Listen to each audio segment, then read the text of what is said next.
ইতিহাস বলছে একসময় এই জনপদের জলাশয়ে পাওয়া যেত সুস্বাদু ভুরুঙ্গা মাছ। স্থানীয় ভাষায় ডাকাডাকি হতো, চল ভুরুঙ্গা মাছ মেরে আসি। আর সেই সুরেই 1875 সালে কুড়িগ্রাম মহকুমা সৃষ্টির সময় আনুষ্ঠানিক নাম হয় ভুরুঙ্গামারি। তো চলুন ঘুরে আসা যাক দুধকুমার ফুলকুমার নদী বেষ্টিত এই জনপদের জমি থেকে। এই জনপদের দুরন্ত শিশুরা বেড়ে ওঠে নদীর পানিতে, আর সেই নদীতেই জেলেরা জাল ফেলে নিরন্তর। কখনো বা কালজানি নদীর গভীরে ইলিশের সন্ধানে জেলেরা পাতে ফাঁদ। দুধকুমার ফুলকুমার নদী বেষ্টিত এই জনপদের চারিদিকে ছড়িয়ে আছে অসংখ্য চর।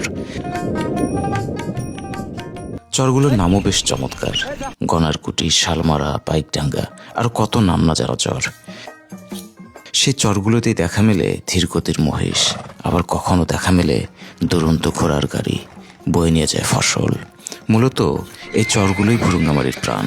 এখানে কুমোরের হাতের ছোঁয়ায় কাদামাটি হয়ে ওঠে শিল্প। আর শীত এলে জমে ওঠে সরিষা ফুলের মেলা। চারিদিকে হলদে ফুলে মৌমাছিরা ঘুরে বেড়ায়। এই চরাঞ্চলের মানুষ নবান্নে মেতে ওঠে নৌকা বাজে জয়ধ্বনিতে। এই জনপদে দেখা মেলে বর্ষায় রিমঝিম বৃষ্টি,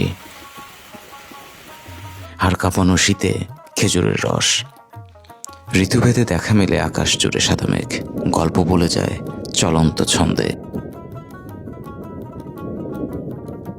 শীতে অতিথি পাখির আগমনে মুখরিত হয় আমাদের নদ, যা স্বর্গীয়। এই জনপদের কৃষকরাও কম আহ্লাদী নয়, ফসল তুলে নৌকা ভরে। পুরো শরৎ যেন রাজত্ব করে এই জনপদে। নীল আকাশে সাদা মেঘ, কচকচে সবুজ কাশ হালকা বাতাসে দোল খেয়ে নেচে বেড়ায়। সাদা কাশ ফুলে ছেয়ে যায় চর থেকে চরে। এই জনপদে নেই কোনো পাহাড়, নেই কোনো সমুদ্র, তবুও নভেম্বরের কুয়াশা ভেজা সকালে চোখ মেললেই দূরে দেখা মেলে হিমালয়। পালতোলা নৌকা বেয়ে চলে নদীর বুকে। আমাদের এই ভুরুঙ্গামারি ক্যাম্পিংয়ের স্বর্গরাজ্য। সবুজ ফসলের মাঠে হেমকে শুয়ে থাকা পূর্ণিমার রাতে শিয়ালের ডাক শোনা, সে এক অপার্থিব শান্তি। তবুও আমাদের দুঃখ কম নয়। নদী ভাঙন, বন্যা আমাদের নিত্য সঙ্গী। তবুও এখানকার মানুষ লড়ে যায়, বুকের ভেতর আগুন রেখে, চোখের কোণে স্বপ্ন রেখে। এটাই আমাদের বাস্তবতা, এটাই আমাদের সৌন্দর্য।